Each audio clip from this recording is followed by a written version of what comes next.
Notre tour d'Oscar en action commence par la province de Muramvya, où les organisations de la société civile impliquées dans la mise en œuvre des plans d'amélioration de la gouvernance dans les 8 provinces d'intervention du projet Oscar se sont rencontrées lors d'un atelier de réaménagement et de reformulation de ces mêmes plans en date du 26 et du 27 juin 2014.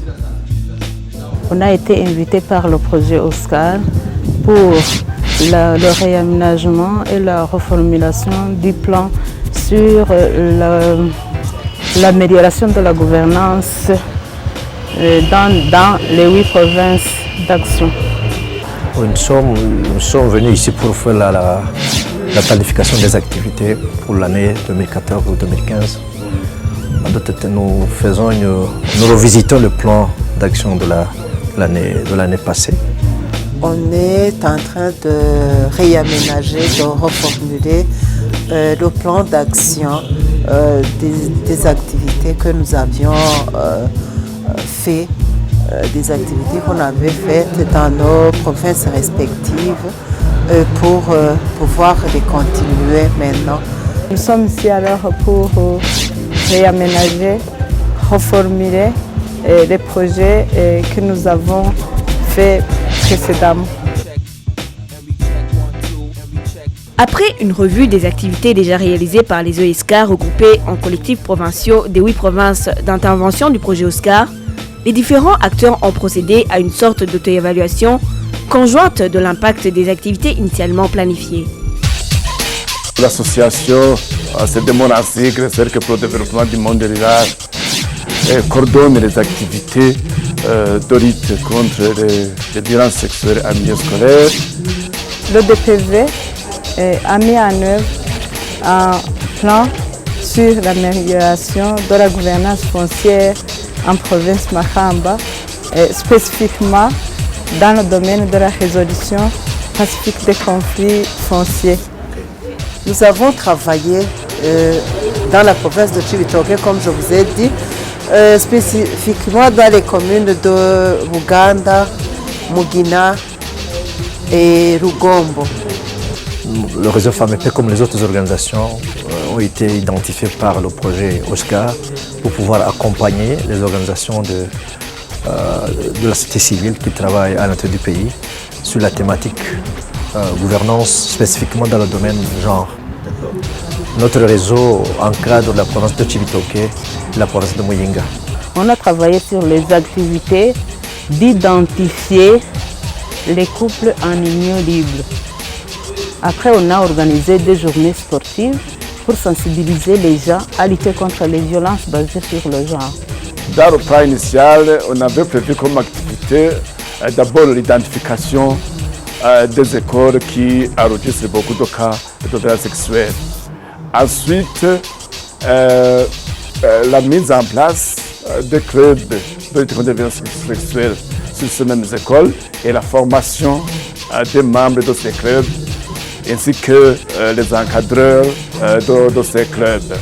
Nous avons d'abord identifié les couples qui vivent en union libre. Alors, nous avons procédé à la sensibilisation de ces couples pour que finalement, ils régularisent leur mariage. Nous avons au début fait des sensibilisations dans les 3 communes, Kayogoro, Kibago et Nyanzarak. Et par après, nous avons procédé à la formation des personnes que nous avons appelées les membres des comités de médiation. Nous avons formé 39 personnes dans les 3 communes pour servir de relais communautaire dans la résolution pacifique de conflits.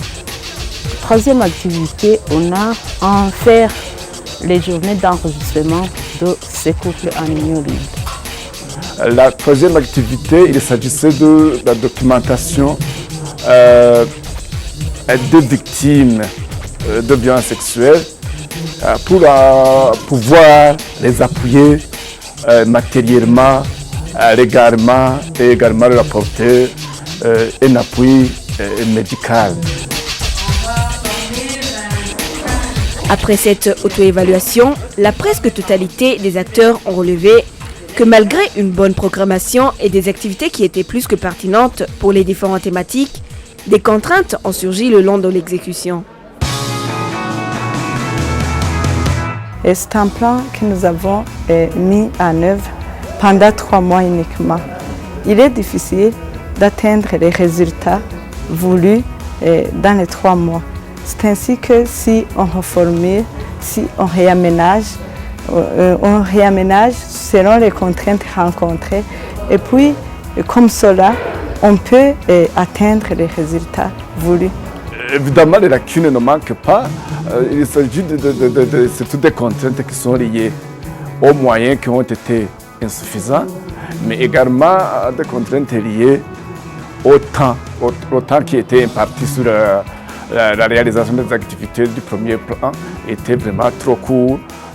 Il s'agissait de réaliser les activités sur une période de 3 mois.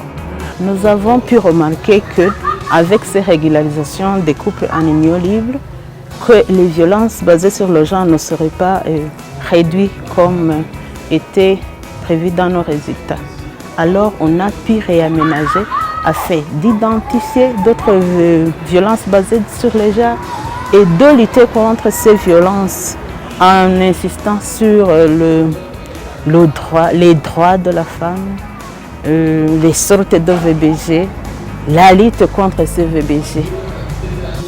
Se régulariser les mariages n'exclut pas automatiquement les violences basées sur le genre. Alors nous allons former ces couples sur le code des personnes et de la famille pour qu'ils puissent vivre tout en connaissant les lois qui les régissent pour que peut-être que ça nous permettrait de réduire les violences basées sur le genre.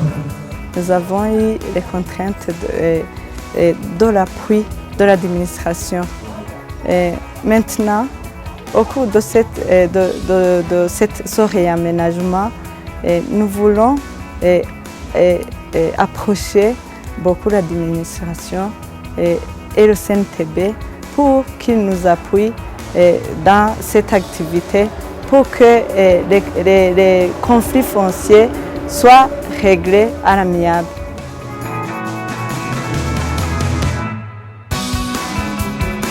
Pour les différents participants, cet atelier a été une énième bonne opportunité, non seulement parce qu'il a permis une auto-évaluation des uns et des autres, mais aussi un charge d'expérience enrichissant, surtout pour les ESK qui exécutent des activités liées à des thématiques communes.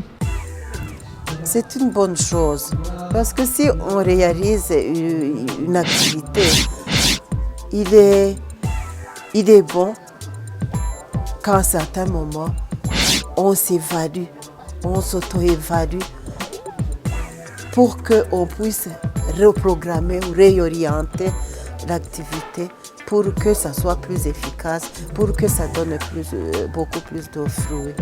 Je vois que cette activité était pertinente, très importante, car nous voyons qu'avec cet